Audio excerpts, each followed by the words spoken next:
Vastu living में आप सभी दर्शकों का एक बार फिर से बहुत बहुत स्वागत। मैं हूं विकास नांगिया। दर्शकों, आज हम अपनी वास्तु और फंग शुई कंसल्टेंट पल्लवी जी से बातचीत कर रहे हैं जेमस्टोन थेरेपी एंड वास्तु विषय पर। आइए इस विषय को आगे बढ़ाते हैं और उनका स्वागत करते हैं। पल्लवी जी, कार्यक्रम में आपका एक बार फिर से बहुत बहुत स्वागत। ब्रेक से पहले बातचीत आकर के आपने बहुत अच्छे तरीके से वर्गो राशि का उदाहरण देते हुए आपने समझाया था कि उनका जो पर्सनालिटी के हिसाब से स्ट्रॉन्ग स्टोन है वो ऑलरेडी एमरल्ड है, लेकिन फिर किस तरह से जो है वास्तु का उससे मिला जुला एक स्टोन और उनकी पर्सनालिटी में क्या जो वीक एलिमेंट है उसको एनहेंस करता है।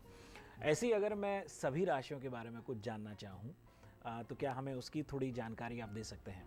काफ़ी अलग अलग राशियों में काफ़ी तरह के स्टोन की इन्फॉर्मेशन है, लेकिन अगर मैं वास्तु प्रोस्पेक्ट से अगर उसको करना चाहूँ तो कुछ ऐसे इनोसेंट स्टोन है जो आप हर जगह पे रख सकते हो जी। लेकिन सिर्फ राशि के माध्यम से कहने जाते हैं तो उसमें आदमी की नाम, डेट ऑफ बर्थ, उसका बर्थ प्लेस, उसका बर्थ टाइम और उसकी करेक्ट राशि का होना ज़रूरी होता है जी। कई बार ऐसा होता है कि जब बच्चे का नाम रखा जाता है तो उस वक्त उनको राशि के बारे में पता नहीं होता है, वो किसी भी लेटर से उठा के उसकी उसके बारे में बताते हैं। तो ज़ोडिएक साइन के लिए अगर आप अपना बर्थ स्टोन तभी पहना करो जब आपको उसके बारे में एक्यूरेट इन्फॉर्मेशन हो कि आपका नाम एक्चुअली राशि के हिसाब से रखा गया हुआ है जी। उसके अलावा भी अलग अलग तरह के ज़ोडिएक साइन के साथ रिलेटेड लोगों को, यानी कि अगर आप किसी भी तरह के अपने बर्थ राशि से अपने एलिमेंट को जानना चाहते हो तो आप ये भी व्यवस्था कर सकते हो कि कुछ इनोसेंट स्टोन को आप पहन सकते हो, जैसे कि एमेथिस्ट है। तो एमेथिस्ट का फ़ायदा जो है, एमेथिस्ट मून के साथ कनेक्टेड स्टोन है। एमेथिस्ट का जो कलर है वो ब्लू शेफायर की तरह पर्पल स्टोन माना जाता है, जो मेष राशि के साथ रिलेटेड लोगों के लिए बहुत ही पावरफुल एलिमेंट माना जाता है, लेकिन वास्तु के हिसाब से वो नॉर्थ ईस्ट रिलेटेड दिशाओं के साथ पावरफुल माना जाता है। तो जब बात सोच, विचार, एजुकेशन की होती है, कंसंट्रेशन की होती है, किसी भी जगह पे आप जहाँ पे आप काम करते हो वहाँ पे अगर आपका मन नहीं लगता है और आप अपने वर्क एनर्जी को बढ़ाना चाहते हो और आप उस एरिया के अंदर काम करते हो जहाँ पे काफ़ी डार्क स्पेस हो और वहाँ पे ब्राइट कलर्स नहीं है या कुछ ऐसी जगह है जो आपके कंट्रोल में नहीं है, तो अपने आसपास मैक्सिमम एमेथिस्ट के एलिमेंट को बढ़ाने से उसका फ़ायदा होता है जी। एस्ट्रोलॉजी के हिसाब से इसी एमेथिस्ट का जो सब्स्टिट्यूट है वो है ब्लू शेफायर। अगर आप ब्लू शेफायर पर्पल कलर का स्टोन पहनते हो तो उससे रिलेटेड बेनिफिट आपके बर्थ चार्ट के अनुसार आपको मिलते हैं, लेकिन जिन राशि के साथ वो कनेक्टेड है उन लोगों को सिर्फ इसी स्टोन को पहनना स्वाभाविक नहीं होता है। लेकिन एमेथिस्ट रॉक जब टेबल डेस्क पे रखा जाता हो या आप अपनी कार में रख सकते हो। एमेथिस्ट में दो वैरायटी होती है, एक फिनिश स्टोन होते हैं और एक रॉ स्टोन होते हैं। तो आप अपने कैश बिजनेस के काउंटर के आसपास, स्टूडेंट या एजुकेशन के साथ जुड़े हुए लोगों को, अपने काम और बिजनेस के साथ जुड़े हुए लोगों को और कंप्यूटर पे जो लोग लगातार काम करते हैं, I am talking about IT people या कोई भी तरह के लोग, ऐसे लोगों को अपने फ्रंट डेस्क के राइट हैंड साइड के अंदर एमेथिस्ट स्टोन को रखने से उसके करियर को बढ़ाने के लिए ब्लू शेफायर की जो इफेक्ट है वही सेम इफेक्ट यहाँ से मिलती है और उससे उसका कंसंट्रेशन बढ़ता है, मन शांत रहता है, दिमाग पे ज़्यादा स्ट्रेस नहीं बनता है और एजुकेशन के लिए इसको बहुत ही शुभ माना जाता है। एमेथिस्ट के अतिरिक्त और कौन से ऐसे स्टोन्स हैं जिनसे लाभ लिया जा सकता है? और जैसा कि आपने कहा कि वो इनोसेंट स्टोन है, नाम से पता चलता है कि anybody can use those stones and they do not have any side effects or any harmful effects. वो 100 में से 99 लोगों के लिए कभी भी नुकसानदेह नहीं होता है। जैसे येलो शेफायर जो है वो ज़्यादातर लोगों को सूट करता है, इसी तरीके से सेम यहाँ पे भी एमेथिस्ट रॉक है, उसको बहुत ही इनोसेंट माना जाता है। उसी तरीके से जो मीन राशि के साथ जुड़े हुए लोग हैं उसके लिए ज़्यादातर मून, पल, सफ़ेद रंग की चीज़ों के बने हुए स्टोन को शुभ मानते हैं। लेकिन वास्तुशास्त्र के अंदर जो रॉ क्रिस्टल रॉक होते हैं, जो वाइट कलर के आते हैं, जो रॉ क्रिस्टल रॉक है उसका भी सिंबल है बहुत ही ज़्यादा पीस, हार्मनी, मेडिटेशन के साथ जुड़े हुए लोगों के लिए, स्पिरिचुअल चीज़ों में अपनी पूरी कोशिश और लगातार अपने ध्यान को किसी एक दिशा में केंद्रित करने वाले लोगों के लिए इसको सबसे शुभ मानते हैं।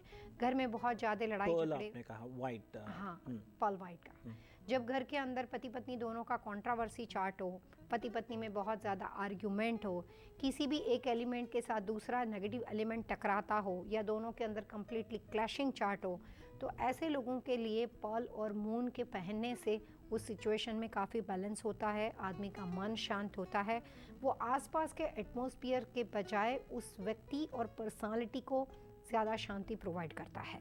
लेकिन इसके बारे में मैं ज़रूर कहना चाहूँगी कि बहुत सारे लोग ऐसा कहते हैं कि मेरे हस्बैंड तो हमेशा टेंशन में रहते, वो हमेशा स्ट्रेस, घर में आते हैं तो बस टेंशन खड़ा हो जाता है। पल्लवी जी, इसको शांत हो जाए ऐसी व्यवस्था कर दो।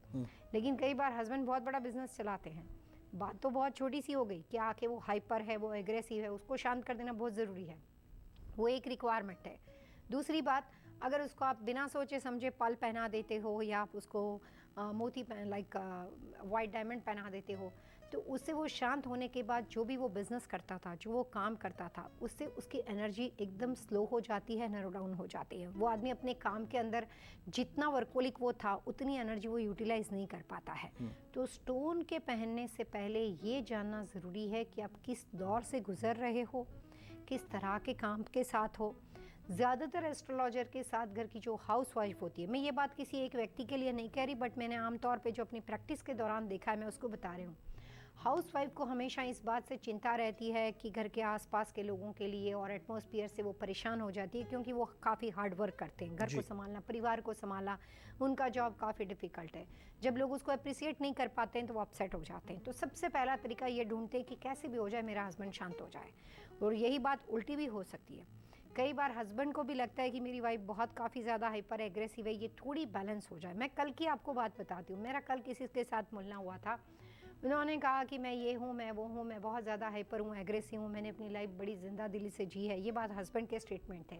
लेकिन मेरी वाइफ बहुत स्लो है, उसके अंदर इतना कॉन्फिडेंस नहीं है, वो जितनी होनी चाहिए पावरफुल उतनी नहीं है। वाइफ ने राइट हैंड साइड के अंदर पल पहन के रखा हुआ है, वो ऑलरेडी शांत है, वो ऑलरेडी क्वाइट है, फिर भी उसको पल पहनाया गया था। मैंने उसको पूछा कि ये क्यों पहना? उन्होंने कहा शादी के टाइम पे किसी ने बोला था तो पहना था, उस दिन से लेकर आज तक पहना हुआ है। तो इसका मतलब होता है कि किसी भी आप स्टोन को पहनते हो तो उसकी एक लाइफलाइन होती है, उसका एक टाइमिंग होता है, किसी भी ग्रह का भी एक टाइमिंग होता है। लाइफ टाइम तक उसको पहने रखना ज़रूरी नहीं होता है। जिस वक्त शादी ब्याह की बात थी उस वक्त ऐसे संजोग थे, आप उसको चलित ग्रह बोल सकते हो, आप उसको ट्रांजिट पीरियड बोल सकते हो, कि जिसकी वजह से उन्होंने उस बात को पहना। बट लाइफ लॉन्ग उसके लिए ज़रूरी नहीं था, वो ऑलरेडी काम एंड कूल पर्सनालिटी है। उसको ये पहनाने के बाद वो इतनी ज़्यादा स्लो हो गई है कि हस्बैंड को इस बात से शिकायत है कि ये काफ़ी स्लो है। सो कई बार बिना सोचे समझे स्टोन की रेमेडी करने से नुकसान होने की संभावना बहुत ज़्यादा बढ़ जाती है। जी, चलिए मैं समझ पाया हूँ कि पर्ल की बात पल्लवी जी ने बता दी, एमरल्ड की बात बता दी, एमेथिस्ट की बात बता दी, और कोई ऐसे येलो सफ़ायर के पल्लवी जी ने कहा कि कोई इतना हार्मफुल इफ़ेक्ट नहीं है। उसके अतिरिक्त और क्या ऐसे स्टोन्स हैं जो अगर जिनको प्रयोग किया जाए और जिनको आप इनोसेंट स्टोन्स कहते हैं? ज़्यादातर मंगल के साथ जुड़ी जो पर्सनालिटी है उसके लिए सूर्य को बहुत ही शुभ मानते हैं। ऐसा माना जाता है कि सूर्य राशि के साथ बिलोंग करने वाले लोगों के नाम पे ज़मीन, मकान, मिल्कत, बिल्डिंग, मटेरियल, लैंड बहुत ज़्यादा होती है। सूर्य राशि के साथ जुड़े हुए लोग ऑलरेडी थोड़े से शॉर्ट टेम्पर होते हैं, थोड़े से क्रोधित स्वभाव के होते हैं, बहुत जल्दी गुस्सा करते हैं, बाद में उतनी ही जल्दी वो स्लो हो जाते हैं, बाद में वो शांत हो जाते हैं। तो ऑलरेडी उसका पावरफुल एलिमेंट है सूर्य। उसके साथ जुड़ता हुआ वास्तुशास्त्र और फेंगशुई के साथ जो कनेक्टेड स्टोन है उसका नाम है कार्नेलियन स्टोन। कार्नेलियन स्टोन उस पर्सनालिटी को और एनहांस करने में और आगे बढ़ाने में बहुत ही पावरफुल इफेक्ट करता है। बहुत बार ऐसा होता है कि मंगल की पोजीशन ठीक दिशा में ना जाती हो, वो आपका बर्थ साइन हो, वो आपके लिए शुभ हो, आप किसी ज़मीन को बेचना चाहते हो, किसी ज़मीन को खरीदना चाहते हो और आपका काम रुका हुआ है, आपका काम आगे नहीं बढ़ता है, तो किसी भी खास लोकेशन के अंदर उस व्यक्ति की पर्सनालिटी के बर्थ चार्ट को समझ के वहाँ पे वास्तुशास्त्र के अंदर कार्नेलियन स्टोन को रख दिया जाता है। वो इतना पावरफुल काम करता है। आपने लाइव शो में काफ़ी बार सुना होगा कि लोग अपनी प्रॉपर्टी बेचने के बारे में बोलते हैं, लेकिन उनकी इन्फॉर्मेशन प्रॉपर नहीं होती है। अगर किसी भी प्रॉपर्टी को बेचना हो तो उसको वहाँ पे उसको ओन करने वाले, चाहे वो लीज हो चाहे वो खरीदी हुई हो, ऑनर की नाम, डेट ऑफ बर्थ और प्रॉपर्टी की डायरेक्शन की इन्फॉर्मेशन, वो तीन अगर करेक्ट हो और कौन सी साल में उन्होंने खरीदी थी, तो प्रॉपर्टी लेने और बेचने में वास्तुशास्त्र के नियम उनके लिए मिरेकल लाभ दे सकते हैं, बहुत फ़ायदेमंद हो सकते हैं। तो सूर्य की राशि के साथ कनेक्टेड लोगों के लिए सबसे ज़्यादा रूबी पावरफुल माना जाता है और उसको पहनने के लिए आप अपनी राइट हैंड साइड की थर्ड फिंगर का इस्तेमाल कर सकते हो। गले में पहनने के लिए आप उसको पेंडेंट के तौर में पहन सकते हो, लेकिन आप किसी खास अपने घर के अंदर पूर्व दिशा के कॉर्नर के अंदर और साउथ ईस्ट कॉर्नर के अंदर अगर कार्नेलियन स्टोन का उपयोग करते हो तो आपके करियर के अंदर जॉब ना मिलती हो या किसी भी वजह से आप पीछे पड़ते हो, करियर से रिलेटेड कोई भी समस्या हो, उसमें वो इतना पावरफुल लाभ करता है और कोई भी चलित ग्रह या ट्रांजिट ग्रह की पोजीशन होने के बावजूद भी उस कोने में, उस दिशा में रखने से उसके करियर से रिलेटेड बिगड़े हुए काम ठीक हो सकते हैं। जी, इससे पहले एक ब्रेक लें पल्लवी जी, एक प्रश्न और, वो ये कि डायमंड एक ऐसा स्टोन है जो मैंने देखा कि लोग ज्वेलरी के नाते तकरीबन हर कोई पहने हुए होता है। एक फैशन सा है, और इंगेजमेंट रिंग हो या फिर उसके अतिरिक्त भी सॉलिटेयर, और ख़ास तौर पे लेडीज़ में एक फ़ैशन है, जेंट्स भी आजकल पहनते हैं। क्या डायमंड हर किसी के लिए उचित है? डायमंड जो है वो शुक्र के साथ जुड़ा हुआ स्टोन है। शुक्र जो है वो आदमी को मौज, शौक, अच्छी life, lavish life, luxury life वगैरह देने का काम करता है, और उसका एलिमेंट वाइट कलर के साथ भी जुड़ा हुआ है। डायमंड ऑल्सो वाइट कलर है, लेकिन वो थोड़ा सा शाइनी है, मेटालिक है। इट्स नॉट लुक लाइक अ पल। पल थोड़ा मैट फिनिश होता है, डायमंड और ज़्यादा शाइनी होता है।